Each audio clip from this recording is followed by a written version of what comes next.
ও তুমি আসছো? এই তুমি আমাকে মারতেছো কেন?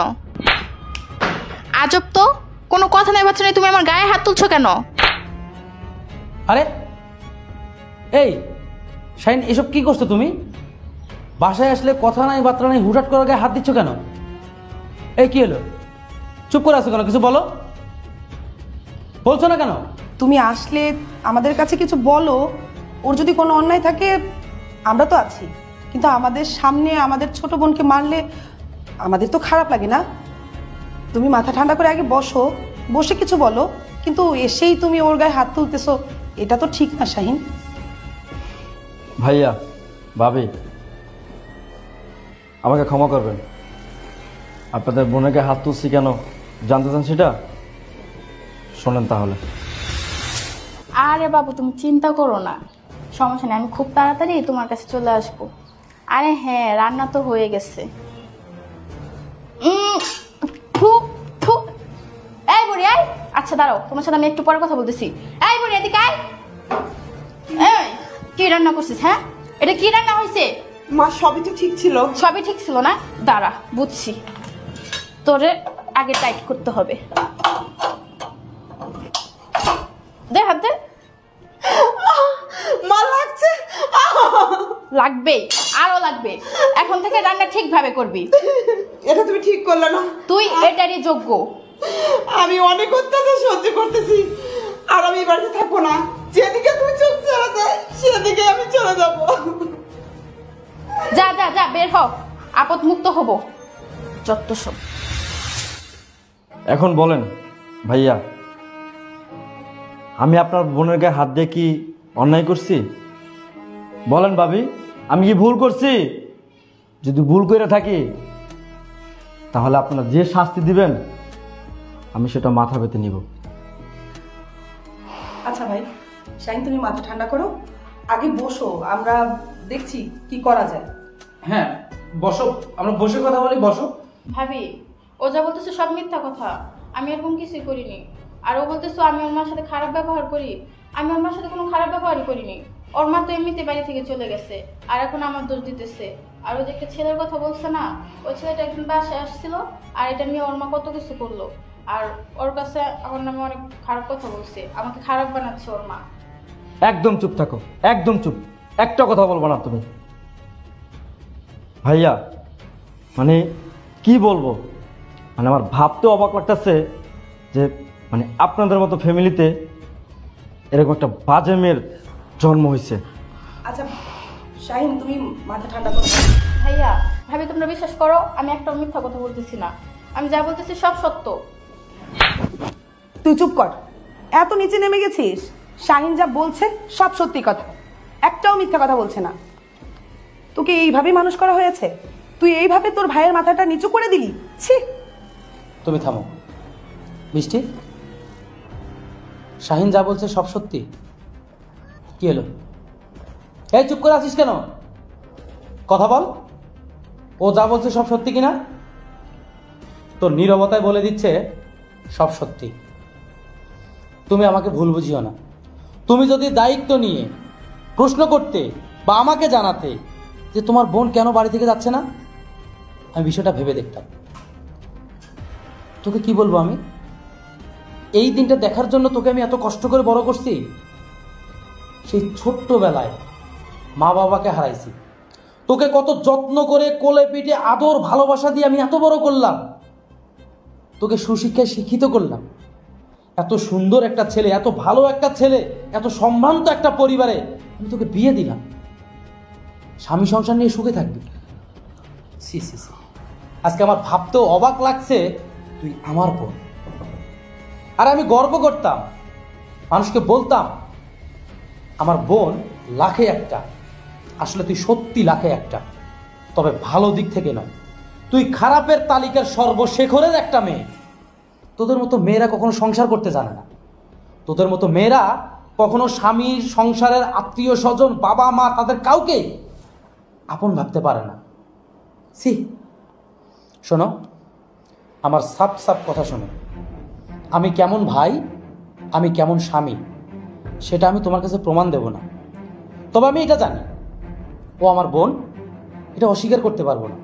একই বাপের জন্ম তো, তাই তোমাকে আমি বলছি, ওকে আমি বিয়ে দিয়ে দিছি, ও স্বামীর সংসারে থাকবে, ওখানে পচবে, গলবে, মরবে, যা খুশি তাই হবে। ওর কোনো ব্যাপার নিয়ে, ওর সংসারের কোনো ঝামেলা নিয়ে আমার বাসায় ওর 1 সেকেন্ডের জন্য জায়গা হবে না। তুমি যদি তোমার ভালো চাও, ওকে বের করো, লাথি মেরে বের করো। ওই রকম বোনের আমার দরকার নাই। মানুষ তো অনেক আছে পৃথিবীতে যাদের কোনো বোন নাই, আমি নাই সেটাই ভেবে নেব যে আমার এই বৃষ্টি, যাকে আমি কোলে পিঠে করে আদর ভালোবাসা দিয়ে স্নেহ দিয়ে এত বড় করছি, মরে গেছে, মরে গেছে সে আমার জীবন থেকে। তারপরেও এই ছেলেটার সাথে আমি বেইমানি করতে পারবো না। ওর বড় ভাই আর আমি একসঙ্গে বড় হয়েছি, একসঙ্গে চাকরিও করি। তুমি তো জানো আমি কি জবাব দেবো ওর বড় ভাইয়ের কাছে? ওর মা তো আমার মা। আরে মায়ের কষ্টটা কি সেটা তো আমি বুঝি। ও কেন বুঝে না? ও কেন বুঝবে না? যে মাকে ভালোবাসতে জানে না, সেরকম মানুষের সাথে আমার সম্পর্ক রাখার কোনো দরকার নেই। তোমার কাছে আমি হাত জোর করতেছি, আমি ওর গায়ে হাত তুলতে পারবো না, কারণ আমি তো ওকে ভালোবাসি। ওকে পাঠাও, যা বলছি। বোন, তুই এমনটা কিভাবে করলি বল? যেই ভাই তোকে মায়ের আদর দিয়ে, বাবার স্নেহ দিয়ে এতটা বড় করে তুললো, কিন্তু সেই ভাইয়ের চোখে পানি আনলি? বোন, স্বামী হচ্ছে মেয়েদের জন্য সবচেয়ে আপন, তাদেরকে কষ্ট দিতে হয় না। আর মা, মা এমন একটা জিনিস যা বলে বোঝানো যাবে না। মা আমাদের মাথার মুকুট, আমাদের খুব শ্রদ্ধেয় ব্যক্তি। তাকে অপমান করলে কোনো পুরুষই ঠিক থাকতে পারে না। আর তোর সামনে যদি তোর মাকে কেউ অপমান করতো, তাহলে তোর কেমন লাগতো বল? বোন আমার, তুই তোর ভাইয়ের কাছে ক্ষমা চা, তোর স্বামীর কাছে ক্ষমা চা। আর স্বামীর ঘর ছাড়া নারীদের কোনো উপায় নাই রে, এইটুকু বোঝ। ক্ষমা চা, তুই ছোট মানুষ, অন্যায় করেছিস, তোর ভাইয়া তোর কথা ফেলতে পারবে না। ক্ষমা চা, যা। কি হলো, দাঁড়িয়ে আছিস কেন? যা।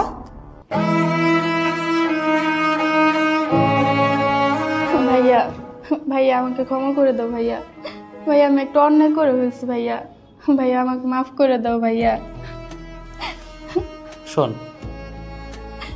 এটা কোনো ছোটখাটো অন্যায় নয় রে বোন। যে মার জন্য আমরা দুনিয়া দেখছি, যে মায়ের পায়ের তলেই আমাদের জান্নাত, তোরা কেন সেই মাকে অপমান করিস?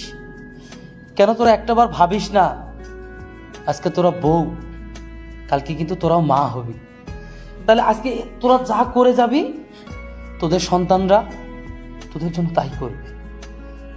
তুই তো আমার অনেক আদরের রে, তোরা আমি অনেক ভালোবাসি। তুই জানিস তুই কষ্ট পাবি জন্য কখনো আমি তোকে আঘাত দিয়ে কোনো কথা বলি নাই। আজকে জীবনের প্রথম আমি তোকে এত বড় কথা বলছি। কেন বলছি জানিস? একজন স্বামী তার স্ত্রীকে সব বিপদ থেকে রক্ষা করে। একজন স্বামী তার স্ত্রীর রক্ষা কবচ। আমার সামনে যদি তোর ভাবি আমার মরা মাকে নিয়ে কথা বলে, আমার বাবাকে নিয়ে কথা বলে, আমার কি ঠিক থাকবো বল? আর তুই কি করছিস? তোর স্বামীর সামনেই তুই তার মায়ের গায়ে হাত তুলছিস, তার সাথে অন্যায় করছিস। এটা কোনো ছোটোখাটো অপরাধ না রে বোন, এটা অনেক বড় অপরাধ। শোন, আমি তোকে ক্ষমা করে দেব। তুই যদি তোর স্বামীর কাছ থেকে ক্ষমা নিতে পারিস, তোর স্বামী যদি তোকে ক্ষমা করে দেয়, তোর শাশুড়ি যদি তোকে ক্ষমা করে দেয়, আমি তোকে ক্ষমা করব। জানিস তো, ভালোবাসতে যে পারে সে শাসনও করতে পারে। ভালোবাসা যে রাখে সে কিন্তু শাসনও করতে পারে। আমি শুধু তোকে ভালোই বাসবো এমনটা না, তোকে শাসন করার অধিকার আমার আছে, তোকে ভুল পথ থেকে সরিয়ে আনার অধিকার আমার আছে। কেন বুঝিস না তোরা? প্রত্যেকটা নারী তো মায়ের জাত। তাহলে তোরা কেন বুঝিস না? কেন মানতে পারিস না? যা, তুই ওর কাছে ক্ষমা চা, ওর কাছে ক্ষমা চা। ও যদি তোকে ক্ষমা করে, আমি তোকে ক্ষমা করে দিই। যা বোন, যা, তোর স্বামীর কাছে ক্ষমা চা, যা। তুমি আমাকে মাফ করে দাও। আমি আর কখনো কোনো অন্যায় করবো না। তুমি এখন থেকে যা বলবো আমি তাই করবো, যেভাবে চলতে বলবো সেভাবে চলবো। মাফ করে দাও আমার এবারের মতো। প্লিজ ভাই, তুমি আমার এই ছোট্ট বোনটাকে এবারের মতো ক্ষমা করে দাও। তুমি জানো না, স্বামী সংসার ছাড়া একটা মেয়ের কোনো কাম নাই। একটু আগে তোমার ভাবি বললো না, প্রত্যেকটা নারীর শেষ ঠিকানা হচ্ছে তার স্বামীর ঘর। আসলে একটা নারী কলঙ্কিত হয় তখন যখন সে স্বামীর ঘর থেকে বিচ্ছিন্ন হয়। প্লিজ প্লিজ, আমি জানি ও অনেক বড় অপরাধ করছে, ওর এই অপরাধের কোনো ক্ষমা নাই। তারপরও তুমি এবার ওকে ক্ষমা করে দাও ভাই, প্লিজ প্লিজ ক্ষমা করে দাও।